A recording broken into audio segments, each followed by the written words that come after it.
구룡폭포 조은. 사람이 몇 생이나 닦아야 물이 되며 몇 컵이나 전화해야 금강에 물이 되나 금강에 물이 되나. 샘도 강도 바다도 말고 옥류 수렴 진주담 만폭동 다 고만두고 구름비 눈과 서리 비로봉 새벽 안개 끝에 이슬 대어 구슬구슬 맺혔다가 연주팔담 함께 흘러 구룡령 천척절에 한번 굴러보느냐. 두 번째 시입니다. 능소화 곤다룽. 아침 이슬 내린 마당에 첫사랑의 편지처럼 능소화가 떨어져 있다. 아직도 꽃잎이 생생하다. 너무 고와 주어드니 툭 하고 또 떨어진다. 여기저기 19 순수가 아름답게 수놓여 있다. 아침 햇살 퍼지는 마당에 분홍꽃 편지가 온통 가득하다. 세 번째 시입니다. 중간은 없다. 송종찬. 흐르는 세월 가운데 안전지대를 만들 순 없을까? 오가는 추억들이 부딪히지 못하도록 기억 가운데 노란 선을 그을 순 없을까? 유달산에서 그대를 만나 눈물로 마지막 밤을 보낼 때까지 중간에 집을 짓고 그 사랑 영원할 순 없었을까? 하늘과 땅 너와 나 사이에 새들이 맘 놓고 뛰놀 비무장지대를 만들 순 없을까? 네. 이번 영상에서는 12강 시의 구성, 시작과 마무리, 이 시의 구성을 좀 익혀놓은 다음에 여기에 맞춰서 한번 특히 이렇게 맞춰서 시를 써보는 것, 아주 시를 이해하고 또 시 쓰는데 어떤 그 자신감을 갖는데 상당히 유용할 것 같아요. 네, 이런 구성을 알고 쓰면은 시 쓸 때 좀 자신감 있게 쓸 수도 있고, 네, 좋을 것 같습니다. 이것도 여기 비정형 구성 연구가 많이 필요하죠. 그리고 또 제목은 어떻게 지을지, 시작과 중간과 마무리는 어떻게 쓸지, 네, 그런 것들 한번 알아보고요. 창작품 실제 수정에 대해서도 알아봅니다. 네. 자, 어떤 구성에 대해서 한번 볼까요? 소설은 장르적 특성상, 네, 갈래적 특성상 참 좋대요. 소설은 갈래적 특성상 서사적 구조를 갖고, 네, 소설은 이야기니까 서사적 구조를 갖겠죠. 서사는 시공간에서 일어나므로 처음과 끝이라는 시간적 순서를 갖는다. 네, 소설은 시간적 순서를 가져요. 왜냐하면 서사라는 것, 즉 이야기라는 것, 또는 인간 사는 이야기죠. 인간 사는 이야기 또는 존재라는 것은 어때요? 시공간이죠. 시간과 공간에서 일어나는 일이고, 시간과 공간이라는 것은 항상 처음과 끝이라는 그 흐름이 있어서 시간적 순서를 갖는다라고 할 수가 있고요. 그러나 시는 특정한 정서를 일으키는 일부분만을 써도 되기 때문에 시는 그렇죠. 시는 특정한 정서의 일부분만을, 시는 특정한 정서의 일부분만을, 정서의라고 할까요? 정서의 일부분만을 써도 되기 때문에 시간적 순서를 가질 필요는 없다. 네, 시간적 순서를 가져도 되고요. 네, 굳이 그렇게 하지 않아도 된다는 거죠. 그렇기 때문에 오히려 구조를 견고하게 축조하기가 어렵다. 맞아요. 이 시간적 순서대로 이렇게 쭉 짜가면은 그 구조가 좀 단단하고 견고한 느낌을 줄 수가 있는데 그 시간축 순서를 잘 안 지키면은 오히려 견고하게 짜기가 오히려 힘들죠. 네, 그렇습니다. 잘 짜인 시는 견고해서 무너지지 않으며 시적 감동도 대체로 이에 비례한다. 네, 견고하다. 심사평이 필요한 어떤 부분에서는 그 구조가 단단하다, 견고하다 이런 표현 많이 쓰죠. 네, 견고성. 그러니까 구조적 견고성이 특히 심사를 받아야 되는 시는 구조적 견고성이 아주 중요합니다. 네, 그렇습니다. 네, 그리고 시의 구성에서는 3단 구성, 또 뭐 4단 구성, 1단, 2단 구성이 있습니다. 우선 3단 구성이 가장 편하죠. 3단 구성으로 많이 써보시면 직접 한번 써봐요. 3단 구성은 또 시도해 보기도 좋으니까요. 네, 3단 구성이 있는데, 자, 옛날 그리스 비극에서는 비극도 이야기니까 서사 구조죠. 어떤 그리스 비극처럼 서사 구조가 있는 경우는 시작과 중간과 결말이라는 3단 구성이 있고, 또 서론, 본론, 결론, 이거는 대단히 중요하죠. 논문에서 특히 명료해야 되는 경우, 서론 있고 본론 있고 결론이 명료해야 돼요. 특히 논문이나 설명문 이런 데서는 그 진술이 명료해야 되니까 서론, 본론, 결론 이렇게 해야 합니다. 그렇게 나누어져야 합니다. 그 서론, 본론, 결론이 다른 어떤 3단 구성보다도 이 논문에서 논문이나 설명문 같은 것, 그러니까 진술이 명료해야 되는 경우는 서론, 본론, 결론이 분명해야 됩니다. 네. 그리고 태제, 안티태제, 진태제라는 부분이 있는데요.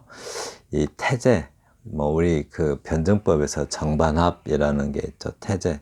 맨 처음에 태제가 있고 태제가 정이에요. 이렇게 this is 하면 어떤 명제가 탁 나오면 그것에 또 안티태제, 그것에 반대가 나오죠. 그리고 정이 나오면, 정해진 게 나오면 그것에 반대가 나오고, 그리고 그 둘을 합치는 것, 진태제는 합이라고 하죠. 합. synthesis 그러면 합성이라는 뜻이고, antithesis 하면 반대, 정반대라는 뜻이고, thesis 그러면 주제라고 많이 해석하죠. 네, 태제, 안티태제, 진태제 이러는데 변증법에서 그냥 정반합 이렇게 생각하시면 돼요. 그리고 초장, 중장, 종장, 시조에서는 이렇게 3단 구성이 초장, 중장, 종장 이렇게 되어 있습니다. 네, 3단 구성을 하나씩 살펴볼 건데요. 기중기에 걸린 달, 여기 이제 현대 시조이죠. 이렇게 기중기에 걸린 달이래요. 그래서 이제 이건 시조인데요. 초장, 중장, 종장으로 이렇게 3단 구성으로 되어 있습니다. 한번 읽어볼게요. 도심의 높이 서는 신축 건물 뼈대 위로. 그래서 이렇게 초장에서는 3, 4, 4, 4로 되어 있네요. 3, 4, 4, 4. 도심의 높이 서는 신축 건물 뼈대 위로. 시조에서는 초장이 대체로 어떤 배경, 어떤 보이는 대로 배경을 많이 쓰죠. 대체로 배경을 쓰고 좀 표면적 의미를 많이 표현합니다. 그리고 혈육병 앓은 여자가 공사장을 넘보다가, 중장에서는 이렇게 어떤 전개를 하겠죠. 어떤 초장에서 발단이라면 전개를 하겠죠. 네, 그래서 내용이 조금 구체화됩니다. 이렇게 혈육병 앓은 여자가 공사장을 넘보다가 조금 구체화되는데, 그래서 종장에서는 주제가 주로 나타나죠. 네, 종장에서 주제가 좀 심화돼서 나타나는데, 항상 종장이 핵심이죠. 네, 항상 종장이 핵심인데, 이례전축은 이렇게 3, 5, 4, 3 이렇게 돼요. 3, 5, 3인데 한 글자 정도는 허용됩니다. 이렇게 3543 이렇게 3434, 3434, 3543 이렇게 되어 있어요. 근데 이제 여기서는 이래전 얼굴로 기중귀에 걸려 있다 이런 말인데 제목이 뭐예요? 달이죠, 달. 네, 기중귀에 걸린 달. 근데 달은 우리가 볼 때 일반적으로 달 그러면 소망을 비는 대상이기도 하고 아름다움의 대상이기도 하고 달이 물에 비치면 어때요? 그걸 은결이라고 하죠. 은결. 달이 물에 비쳐서 이렇게 반짝반짝 빛나면 은결이라고 해서 대부분 자연의 아름다움을 말할 때, 그죠? 또 소망을 빌 때, 그게 이제 그런 것의 대상인데, 그런 달이, 기중기에 걸린 달, 기중기 하면 현대 문명을 상징하는 어떤 상징물로 쓰였겠죠. 이렇게 문명.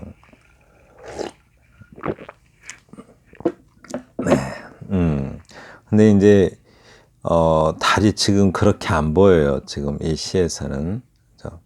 그냥 무분별 어떤 달이 혈우병 앓은 여자처럼 다 죽었어요. 이렇게 거의 뭐 시름시름 앓는 여자가 여자는 이제 달을 말하는 거죠. 달의 표정을 이렇게 표현하고 있어요. 혈우병 앓은 여자가 공사장을 넘보다가 이래전 죽은 얼굴이래. 이렇게 달의 얼굴이죠. 달 죽은 얼굴로 기중기에 걸려 있다라고 하는데, 그러니까 현대 문명을 비판하는 건데, 그러니까 요즘 뭐 도시 어떤 무분별한 어떤 그 재개발이죠. 막 재개발하는 것에 대해서 이렇게 비판하고 있습니다. 네, 근데 시조는 그러니까 그러니까 우리말에 어떤 호흡이 항상 잘 들어있기 때문에 낭송하기가 참 좋습니다. 이렇게 3434, 3434, 3543 이렇게 되어 있기 때문에 시조 방식의 음보를 쓰게 되면 낭송하기 참 좋은 시가 돼요. 다음 시 보겠습니다. 이것도 시조인데 흔히 이제 이렇게 초장이나 중장, 초장, 중장이 이렇게 비정상적으로 길고, 뭐 물론 종장도 길어질 수는 있는데 대체로 종장은 3543으로 이렇게 좀 지켜요. 이렇게 3543 이렇게 종장에서는 지켜야 왠지 시조라는 느낌이 되죠. 사설 시조가 뭐죠? 우리 시조 그러면 정형 시조 있고 그냥 평시조라고 하죠. 평시조. 우리가 알고 있는 일반적인 시조를 평시조라고 그러고 좀 전에 읽은 것도 평시조죠. 그리고 또 연시조, 평시조 여러 개 붙여놓은 것을 연시조라고 해요. 그리고 또 사설시조가 있는데 사설시조는 이렇게 초장, 중장, 특히 초장하고 중장이 이렇게 비정상적으로 긴데요. 주로 그 사회 하층민들 뭐 이렇게 하층민들이 주로 쓴 시조죠. 그래서 사회 비판적인 내용이 많고 좀 풍자적이고 약간 해학적인 성격을 띠기도 하는데 거의 산문시 같은 느낌이 납니다. 네, 그래서 이런 사설시조도 역시 초장, 중장, 종장으로 나눠져 있어요. 한번 읽어볼게요. 사람이 몇 생이나 닦아야 물이 되며 몇 겁이나 전화해야 금강에 물이 되나 금강이 물이 되나 라고 하는데요. 닦다 이런 말은 몇 생, 몇 번 태어나서 수행을 해야 물이 되겠느냐라고 합니다. 수련이죠. 수련해야 물이 되며 몇 겁이나 겁이 뭐죠?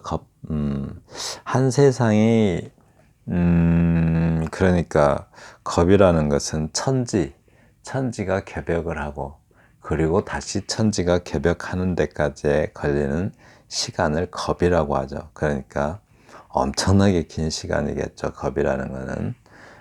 몇 겁이나 전화해야 이 전화한다라는 말은 아예 그냥 본질 자체가 바뀌어서 다른 것이 돼버리는 거죠.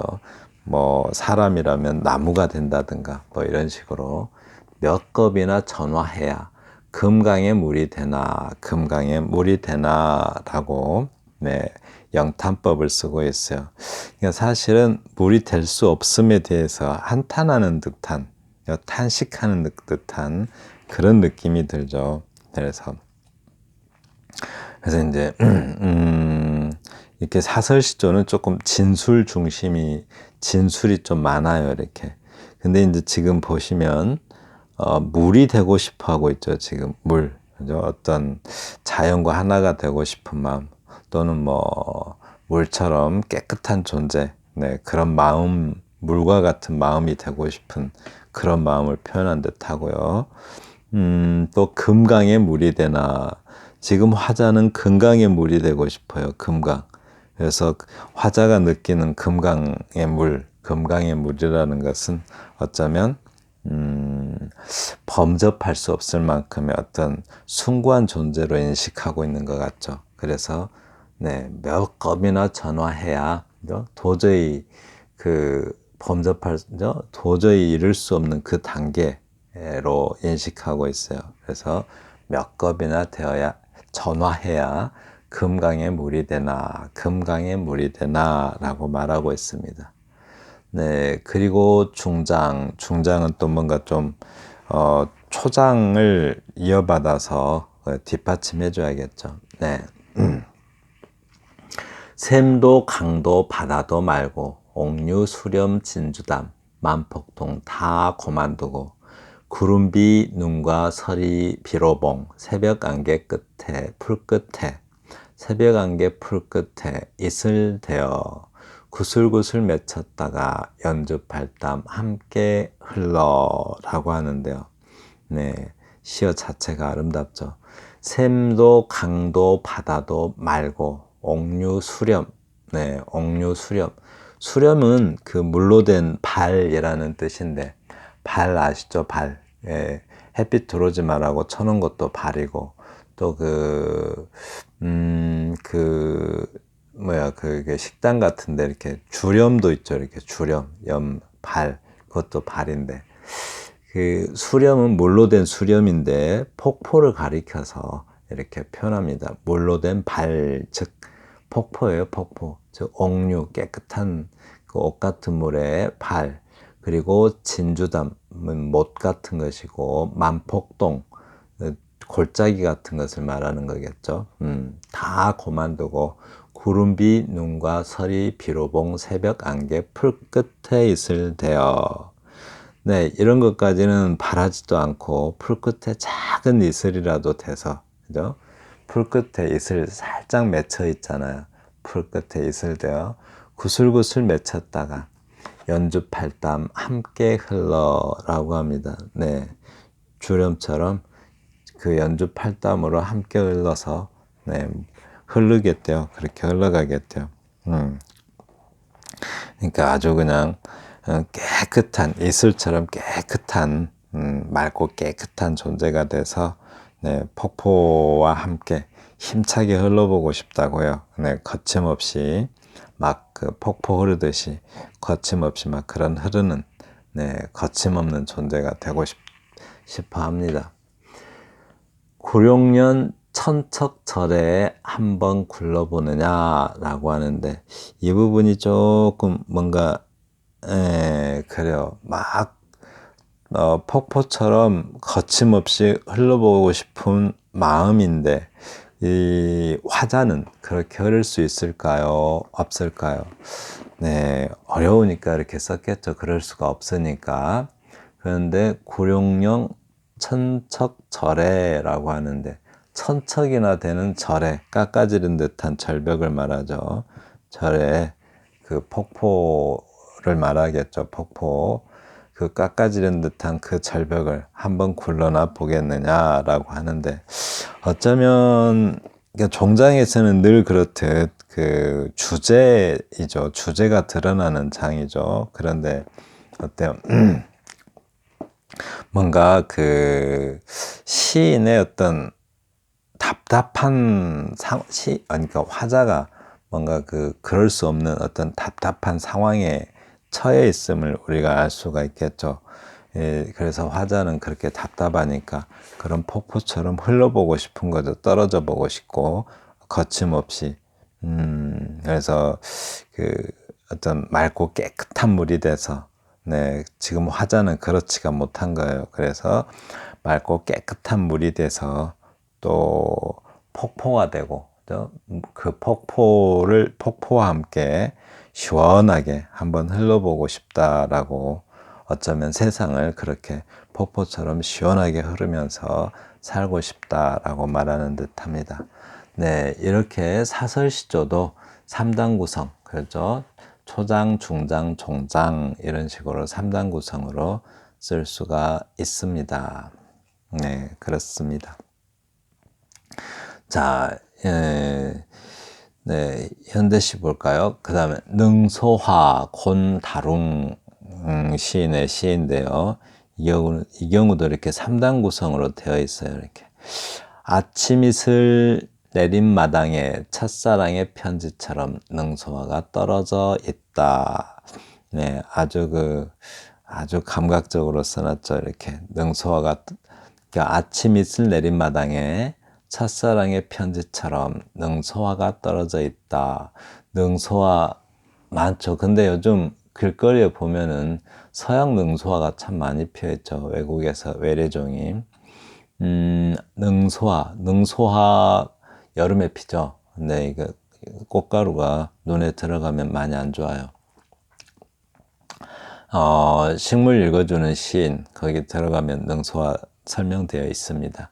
아침 이슬 내린 마당에 첫사랑의 편지처럼 능소화가 떨어져 있다라고 하는데, 이제 마치 그러니까 첫 1년에서는 능소화가 떨어진 어떤 풍경을 먼저 딱 제시를 해요. 제시를 하고, 그럼 2년에서는 어떻게 해야 되겠어요? 2년에서는 그 1년을 받아서 어떤 그 전개가 돼야겠죠. 네. 아직도 꽃잎이 생생하다. 너무 고와 주어드니 툭 하고 또 떨어진다. 여기저기 19 순수가 아름답게 수놓여 있다라고 합니다. 네, 여기에서는 어떤 그 서사가 있는 것이 아니기 때문에 어떤 그 화자의 어떤 행위와, 여기 행위죠, 이렇게 행위죠. 너무너무 고와 주어드니 툭 하고 또 떨어진다. 어떤 화자의 행위 또는 어떤 사건, 네, 화자의 행위나 그로 인한 다른 사건이 이렇게 적혀 있고, 그리고 여기저기 19 순수가 아름답게 수놓여 있다라고 하는데, 네, 그러니까 화자의 행위나 사유, 생각 또는 그 어떤 그 느낌죠, 그런 시적 사유가 이렇게 이연에서는 펼쳐지고 있습니다. 그런데 이제 이 시는 보면 아침 햇살 퍼지는 마당, 좀 느낌이 오셔야 되는데, 그죠? 아침 햇살 퍼지는 마당에 분홍꽃 편지가 온통 가득하다. 이 시는 굉장히 좀 안정감 있다라는 느낌이 들죠. 왜요? 네, 수미상관에 의해서 쓰였기 때문에. 아침 이슬 내린 마당에, 그죠? 그러니까 능소화가 떨어진 마당의 풍경을 1년에서 이렇게 썼는데, 그리고 중간에서 2연에서 뭐였어요? 네, 어떤 화자의 어떤 행동과 사유가 이렇게 적혀 있고, 그리고 3년에서 다시 아침 능소화가 떨어진 그 마당의 풍경을 다시 쓰고 있어요. 이런 거를 수미상관 기법이라고 하죠. 머리 숫자에다가 꼬리 밑자, 처음과 끝이 서로 관계를 맺는 경우, 네, 관계를 맺는 경우, 이런 것을 수미상관 기법이다 해서, 이러한 방식, 수미상관을 따르는 이러한 3단 구성도 있다라고 합니다. 이런 거를 이제 흔히 그 전문가들은 A가 그죠? A고 A 방식이다 이렇게 표현을 해요. 그러니까 A와 A가 같은 거니까 수미상관이죠. B는 다른 내용이고 이런 방식을 이런 방식으로 시를 쓰는 것을 수미상관에 관한 3단 구성 이렇게 생각하시면 됩니다. 네, 그 다음 넘어가겠습니다. 중간은 없다. 이 시도 이제 같은 방식인데요. 이 시는 3단 구성인데 좀 달라요. 이렇게 수미상관을 따르지 않고 있어요. 그럴 때는 각 연이 다른 어떤 방식으로 퍼져가기 때문에 A, B, C 방식입니다. 자, 한번 볼까요? 1년에서는 흐르는 세월 가운데 안전지대를 만들 순 없을까? 오가는 추억들이 부딪히지 못하도록 기억 가운데 노란 선을 그을 순 없을까? 라고 합니다. 흐르는 세월 가운데 여러 화자 개인의 어떤 물론 뭐 보편적 갈등이기도 하지만 사람들의 여기서는 화자 개인의 기억 속의 갈등이죠. 흐르는 세월 가운데 안전지대를 만들 수는 없을까? 지금 저 불안을 느끼고 있는 것 같아요. 왜요? 중간이 없으니까. 중간이 없어서 불안을 느끼고 있는 것 같아요. 그래서 오가는 추억들이 부딪히지 못하도록 기억 가운데 노란 선을 그을 수는 없을까? 그러니까 화자는 개인적 기억 속에서 뭔가 어떤 기억 때문에 느끼는 그죠? 어떤 불안이 있어요. 그 불안, 어떤 기억 속에 있는 갈등 때문에 느끼는 그런 불안이 있어서 그 안전지대를 추구하는데, 그러지 못하다고 합니다. 그런데 또 여기 분명히 1년에서는 화자 개인의 어떤 기억 속의 갈등 속에 중간이라는 게 없어서 뭐 이렇게 불안을 느끼고 있죠. 근데 여기 볼까요? 유달선에서 그대를 만나 화자 개인이 아니고 둘 간의 관계죠. 어떤 두 사람 간의 관계. 유달산에서 그대를 만나 눈물로 마지막 밤을 보낼 때까지 중간에 집을 짓고 그 사랑 영원할 순 없었을까? 과거를 썼어요. 뭔가 사연이 있었죠. 그렇지 못했다는 사연이 있었나 봐요. 그죠? 근데 이제 위에서는 개별적인 관계에서의 갈등이었는데 지금은 뭐예요? 너와 나라는 둘 간의 관계죠. 너와 나. 그 관계에 어떤 우리가 타협할 수 있는 그 중간 지점, 그게 없어서 극단으로 흐르면은 벌어지게 되겠죠. 저 양쪽이 있어요. 오른쪽과 왼쪽이 있다면은 그 중간 지점에서 만날 수 있으면은 좀 평온할 텐데 그러지가 못한가 봐요. 그렇습니다. 그런데 지금 첫 1년에서는 이게 화자 개인죠. 한 사람인데 2년에서는 둘 간의 관계였죠. 그러면 이제 3년에서는 또 다른 무엇이겠죠. 그러면 수미상관을 따르지 않는 어떤 A, B, C의 형식, 그러한 3단 구성입니다. 한번 볼까요?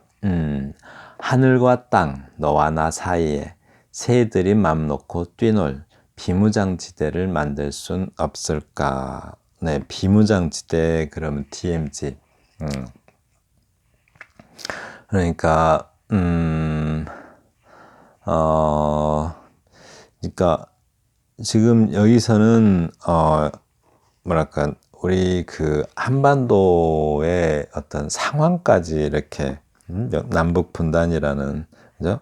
어떤 민족적 갈등 그 갈등이 있는데 그 비무장지대가 있으면은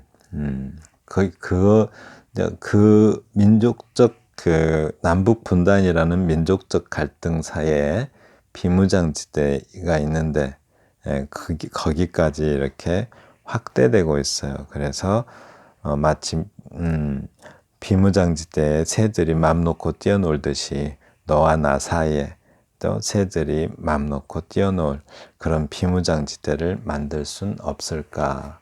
좀 즉 중간이 있다면은 좀 비무장지대는 의외로 또 남북 대치하고 있지만 그 안에 있는 짐승들의 입장에서는 아주 평온한 곳이겠죠. 비무장지대가 무슨 싸움이 있는 것도 아니고 인간들이 와서 짐승들을 해치는 것도 아니고 그렇게 평온이 유지되듯이 비무장지대를 너와 나 사이에 만들 순 없을까라고 합니다. 네, 이렇게 수미상관을 이용한 3단 구성도 있고 수미상관을 지키지 않은 채 계속 전개되는 ABC 구조의 3단 구성도 가능합니다. 네, 지금까지 들어주셔서 감사하고요. 다음 영상에서는 4단 구성에 대해서 알아보겠습니다. 감사합니다.